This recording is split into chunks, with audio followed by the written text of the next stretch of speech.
Hi, this is Dr. Eric Hill. I'm here with Melanie Porter, a paramedic with Bennett Fire. We are going to be covering epinephrine one-to-one injections for the EMT IV.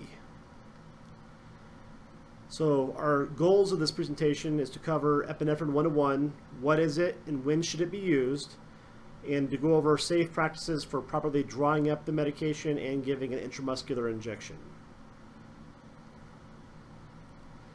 Epinephrine is a synthetic form of the naturally occurring hormone epinephrine in our body, which is the adrenaline. It's produced by the adrenal glands. It is released during the body's fight or flight responses, and it is part of our sympathomimetic division of the autonomic nervous system. So during a fight or flight reaction, your airway is going to bronchodilate and be prepared to run. So per the Denver Metro protocols, epinephrine is an endogenous catecholamine. It has beta 1, beta 2, and alpha properties. And these doses, when you give this, are going to increase your heart rate. You're going to get increased myocardial contractility, which in turn will also give you increased oxygen demands to the heart. And the alpha properties are going to give you peripheral vasoconstriction as well as bronchodilation in the lungs. And so what does all that mean for the patient? Okay, well, in our ambulances, we're going to carry two different forms of epinephrine. Both we have the epinephrine 1 to 1,000, which is a 1-to-1 ratio. It comes in a 1 milligram per milliliter solution. We also have epinephrine 1 to 10,000, which is a 1 to 10 ratio. So 10 times less concentrated. Both of these have specific uses, but for our purposes, we're only going to be focusing on the epinephrine 1-to-1, which is the solution you give for intramuscular injections. Yeah. So here on this picture, you can see epinephrine 1 to 1,000 on the left. It comes in typically comes in an ampule. The 1 to 10,000 typically comes in a kind of a carpeject, used mainly for ACLS applications. So epinephrine 1-to-1. So when are we going to use this? Well, we're going to be using this for anaphylaxis patients, patients with severe refractory asthma, far down the pathway that are in extremis, bradycardia with poor perfusion. Typically, kids respond well to that. It's kind of second line after atropine for adults. For EMT IVs, we're really going to be looking at this for anaphylaxis only. So adverse reactions of this drug are going to be tachycardia. You can get tachydysrhythmias, SVT, PVCs, those kind of things. You can also get significant hypertension. It can make someone have an anxiety attack because of the palpitations and tachycardia they're going to experience, as well as if someone actually has some underlying coronary artery disease, or even if they don't, you can get angina pectoris, which classically, is you're kind of crushing substernal chest pain due to the increased oxygen demands on the heart.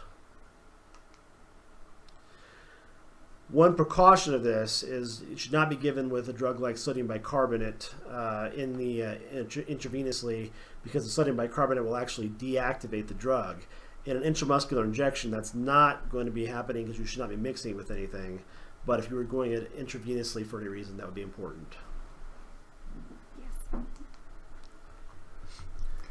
So the dosage for a systemic allergic reaction is going to be 0.3 milligrams of the 1-to-1 solution intramuscular for an adult. In a pediatric, we standardize the dose to 0.15 milligrams, so basically half the dose if this is a less than 25 kilogram person. If you have a very large, 60 kilogram or 60 pound child, then we're going to be using the 0.3 milligram dosing. Yeah, so this is about 55 pounds, generally 55 to 60 pounds. So correct.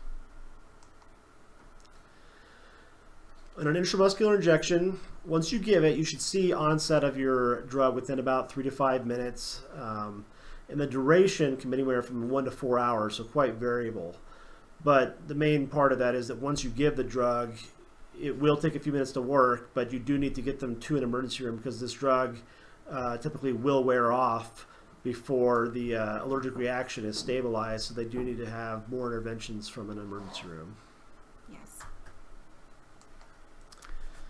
yes. This is a copy of what the I-70 protocols look like for epinephrine.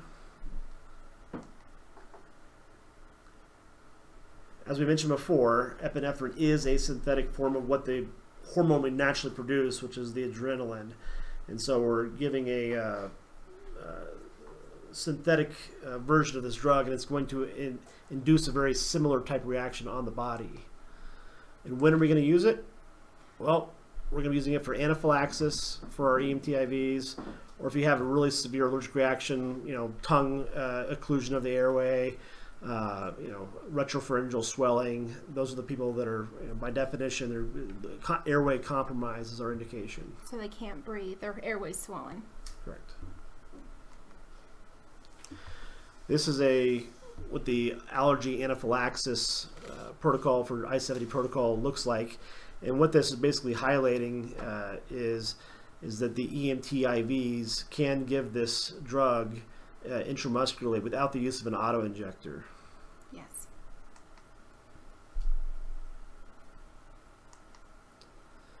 So why do we give it?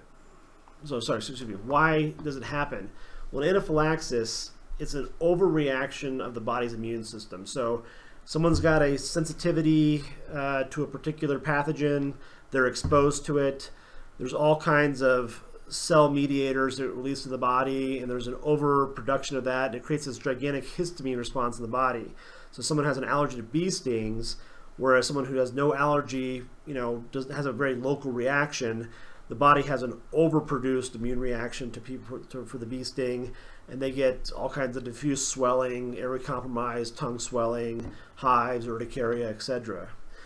It's a systemic reaction. It's very widespread. Typically, you don't get it the very first time you're exposed. This is a kind of a subsequent reaction, and every time you get exposed to it, you tend to have a more severe reaction than the next time.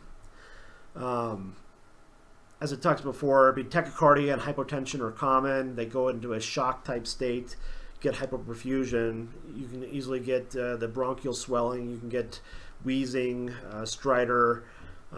Very common reactions to this are your bee stings, foods. Typically like the shellfish is very severe reactions. Nuts can do this very easily. And some medications, some people have very severe reactions to, penicillins. Latex can also have severe reactions. Typically, rarely do I see true anaphylaxis from latex allergies, but they can definitely get some systemic responses to it.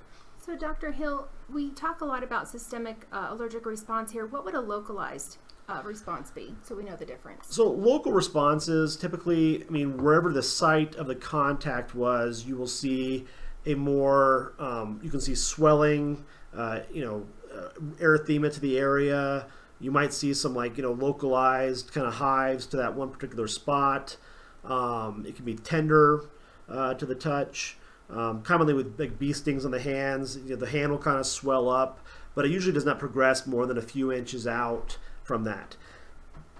Okay. If they have that kind of a reaction and they have an absence of anything else on their body and they have an absence of airway symptoms, then I call it more of a local reaction to the pathogen. And the local response does not need epinephrine? Correct. Okay, Local responses, typically, Benadryl, cold compresses is about as far as we go with that. Sometimes we'll use steroids in the emergency department, Okay. But epinephrine is not indicated. Okay, thank you. So the actions of epinephrine. Well, as we talked about, it's a beta-1 and beta-2 agonist. So it's going to relax smooth muscle in the airways. It's a bronchodilator, just like albuterol would be. It's going to raise your blood pressure, okay? That drug is going to counteract the histamine releases in your body along with the Benadryl you're giving, but it raises your heart rate, raises your blood pressure, and it's going to increase oxygen demand. So it is not, you can precipitate someone having a heart attack by giving this drug. If they're in anaphylaxis, it's absolutely indicated to give it, but understand that if they have underlying heart disease or a known prior history of carotid artery bypass or stents in the heart, be aware that this might precipitate a heart attack. Okay. Cardiac monitoring. Cardiac monitoring definitely indicated. Okay. So, actions of the epinephrine. We talked about airway dilation. We talked about increasing blood flow to the skeletal muscles. It's a sympathomimetic, so you're going to get pupil dilation. Okay, your blood sugar levels can spike as part of that whole process, although it's typically not to the severity that we worry about, treating it. It will come back down by itself. Blood pressure increases can be severe, as well as the heart rate increases. And that's how you know they're definitely experiencing the drug. If you give it and their heart rate went from 60 to 120, you know that they're definitely feeling systemic effects. Okay. This drug should be used for your airway compromised patients and anaphylaxis patients only for the EMTIVs with the IM injections. And I really cannot emphasize that part enough. Okay. So how do we properly draw up epinephrine 1-to-1? Because this is kind of a new skill set. So I'll let Melanie talk about this part here. Okay, so how you drop epi 1-to-1? Well, first you're going to want to make sure that you have the correct medication. So you're going to want to confirm the medication name. You're going to want to also look on your medication, making sure that you have the right epinephrine, because remember, ambulances typically carry 2 different forms. So we want to make sure that we have the epi 1-to-1 per 1 milligram. Little ampule. You're going to want to check your expiration date, and you also want to just take a look at the fluid inside your ampule. They're usually clear for the epinephrine, so you just want to make sure that the fluid is not cloudy, doesn't have some strange color, or have any like precipitated floaties, I guess, in there. So you want to make sure that it's clear and ready to go. So in order to be able to draw this up, you're going to hold the ampule upright, just like you see here in the picture, and you're going to tap the ampule at the top to dislodge any trapped solutions up there in the top there. You're going to use a piece of gauze or paper or something at the very top, and you're going to break it along the scored edge there, and it'll open right up. And then from there, you're going to take a filter needle. So you want to make sure you have a filter needle on the edge of your syringe and not just a basic draw needle. So the filter needle is going to filter out any of the glass dust or any glass particles that may be in there just from because you just broke the glass vial to open it up. So that filter needle really filters all of that out. You want to make sure that you're drawing it up to the correct dose, and so the correct dose for an adult is 0.3 milligrams, or for pediatrics it's going to be 0.15 milligrams for under that 55-60 pound range. Okay. And this is important to differentiate between obviously your vials and your ampules. If you're using a vial that actually has like the rubber stopper on there, do not need to actually use a filter needle for those. This is really just for the ones where you have to break the glass vial in order to get into the medication. Yes, okay. So once again, to remember to use that filter needle for the glass ampules only. So to drop that epi 1-to-1 as it filters out any of the possible glass. Like Dr. Hill was saying, the rubber stopper vials, you don't need to do that. But before you actually inject it, if you did use the glass ampule, before you inject, make sure that you have switched out your needle to an actual injection needle, so that way they're not getting any of that filtered ampule particles injected in. It's also a smaller needle, so easier going in. Right. So to review on how to draw up the epi 1-to-1, you're going to confirm that you have the correct medication and that it's good. You're going to properly and safely open that ampule using a piece of gauze. You don't want to cut yourself. You're going to want to draw out the medication with the proper needle using a filter needle, and then you're going to want to change out that needle for the proper injection for the ampule. The glass vial with the rubber stopper, you can use the same. So how to give an intramuscular injection or an IM injection? Well, the first part about drug administration is that you want to make sure you have all of your 6 rights. So your right person, your right drug, right dose, right time, right route, and then of course you want your right documentation. So like we discussed just a minute ago, the IM injection means intramuscular injection. It means that the medication is going to go right into the middle of a muscle so that the blood vessels supplying that muscle distribute the medication into the bloodstream. The main thing with this is that when you give an intramuscular injection, it actually tends to get into this body faster than like a sub-Q injection. You're getting it deep in the muscle. There's tons of capillaries in there. The medicine will be absorbed by those capillary beds and pulled into the body. It's definitely not as fast as intravascular, but is found to be better than like a subcutaneous injection of epinephrine, which if someone is already clamped down, you may have very poor circulation to the actual fat areas, whereas the muscles will have better perfusion. Okay. So to review on how to draw up the epi 1-to-1, you're going to confirm that you have the correct medication and that it's good. You're going to properly and safely open that ampule So where should we give these IM injections? So there's two really great spots. One is going to be on the deltoid or on the shoulder. You have a pretty good muscle group right there on the outer side of your shoulder there, or on the outer thigh. Both of them have really good like a big muscle group. It has less veins, or I guess arteries, and I guess it would be nerve endings. So that way when you get it, it's just a nice big area to give an injection. So where would you think would be the best place to give an injection on an infant or a toddler, specifically under 3? Well, for children, you definitely want to go into the thigh. The deltoids are not nearly as developed and well as pronounced as as in adults are. So your main thing is to go into the thigh muscle. You want to pinch the area. You want to avoid, if you're going lateral in the thigh, you're going to avoid the nerve. You're going to avoid the femoral artery and the femoral vein. So going lateral is safe. Okay. So the anterolateral thigh, like you said, Dr. Hill, would be the best place for the injection. It's good for all ages, but especially for under those 3-year-olds. And it's far away from all those major blood vessels and nerves.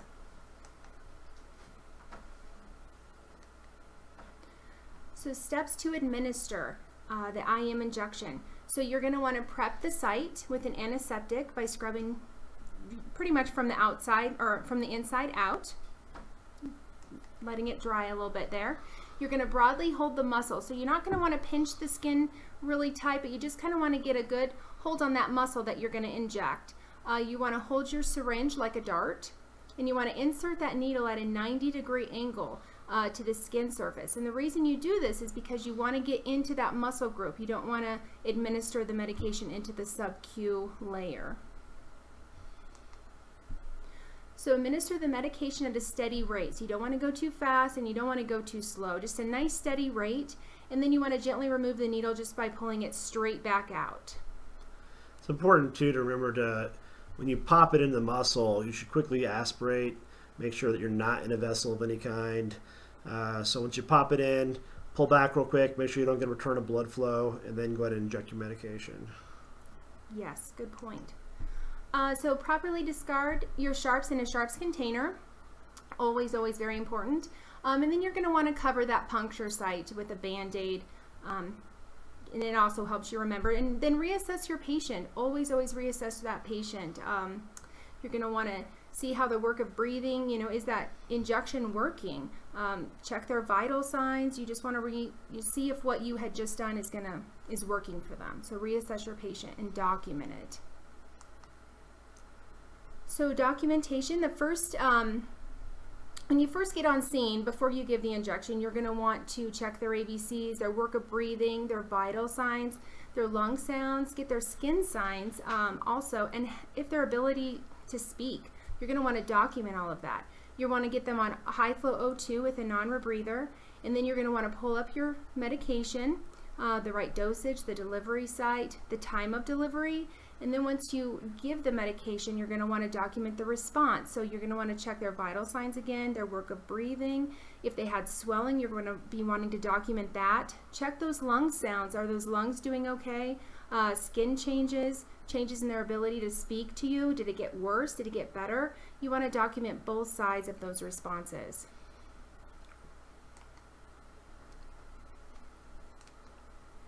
So keep in mind when you're documenting all of those changes, the side effects that you could see from the epinephrine.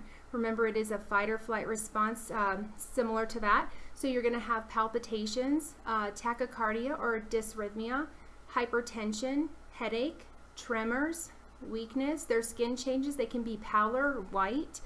They could be sweating, nausea and vomiting, nervousness. They can have that anxiety, that shaky feeling. And don't forget the actual injection site. There can be a little pain there, a little redness from when you injected.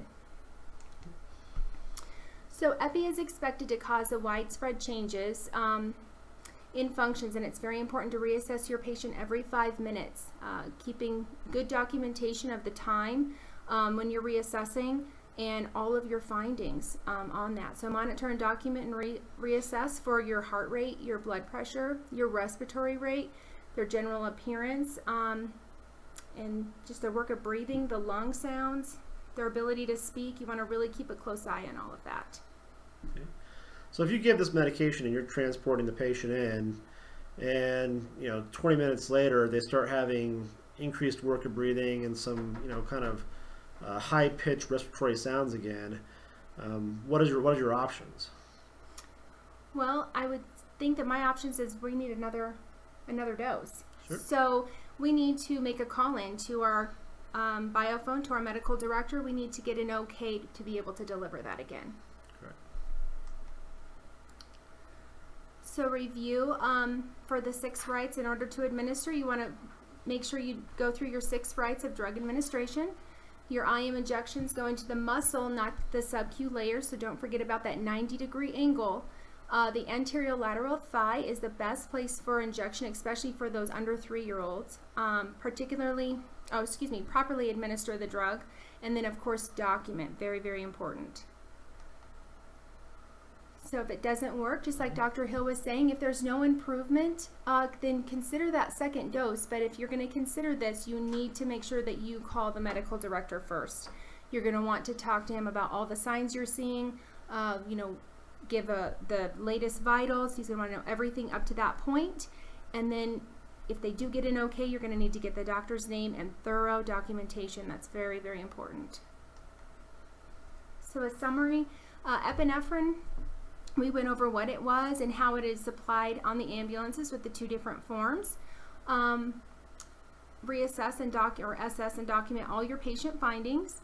You're going to want to properly draw up the medication and how to administer it properly, and how to document all your findings after the drug administration. But don't forget about that before. You want to document that as well. And then reassess your patient every 5 minutes. Any questions? The main thing I want to emphasize is that when you're given the drug, you want to know, obviously, what was the response to the drug the first time. So, if they had a good response the first time and they're having some rebound effect because it's wearing off, then that's a much more likely patient than I am to give a repeat order for the medication. If they had 0 response the first time, then maybe this is not, a true allergic reaction. Maybe it's something else. Maybe it's angioedema that a lot of times does not respond very well to epinephrine. We try it a lot, but it doesn't always work. Okay. So sometimes, what they looked like, did they get better with the treatment the first time? How long was it since the first time? And are they having any complications associated with that? Those are things that will help me out. If it's a young, healthy person with no cardiac history and they had good response the first time, I think I'm much more inclined to give repeat dosing of that drug than if it's someone who, is an older person with a very submarginal response who developed some chest pain with the first administration, who's got a history of heart disease. I think giving a repeat dose in the absence of clear airway loss is more troublesome. Okay, that sounds good. With that, we conclude our presentation. Thank you.